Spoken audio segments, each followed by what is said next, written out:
Tahu nggak sih gimana alurnya motivasi yang tiba-tiba muncul di diri kita? Nah, dalam video ini akan kita bahas. Yuk, apa sih motivasi? Motivasi berasal dari bahasa Latin, mover, yang artinya menggerakkan. Kalau menurut Kyoto tahun 2014, dia mengungkapkan, motivasi adalah suatu dorongan kebutuhan dan keinginan individu yang diarahkan pada tujuan untuk memperoleh keputusan. Maka, tanpa motivasi seseorang tidak akan terpengaruh untuk mencari keputusan terhadap dirinya.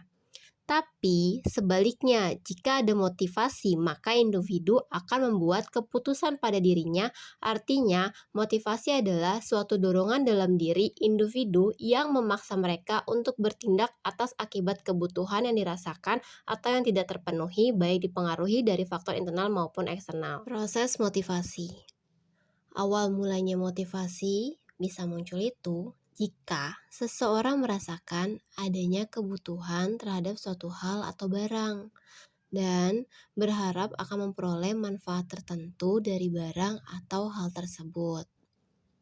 Masuk pada gambarannya, yaitu bermula pada suatu kebutuhan, keinginan, hasrat yang belum terpenuhi, seperti sandang, pangan, papan, faktor kebudayaan, lingkungan hidup, atau biasa kita sebut dengan kebutuhan primer dan sekunder, di mana memberikan sebuah ketegangan atau attention yang mendorong dari suatu kebutuhan atau keinginan tersebut dapat terpenuhi atau tidaknya yang disebut dengan drive dari perilaku atau behavior yang akhirnya masuk pada tahapan akhir yaitu mendapatkan tujuan, goals, atau manfaat.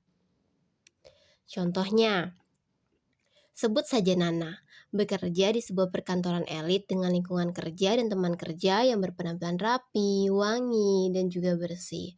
Sehingga munculnya faktor internal atau keinginan dalam diri untuk memenuhi kebutuhan dari keinginan yang dipicu dari faktor eksternal tersebut.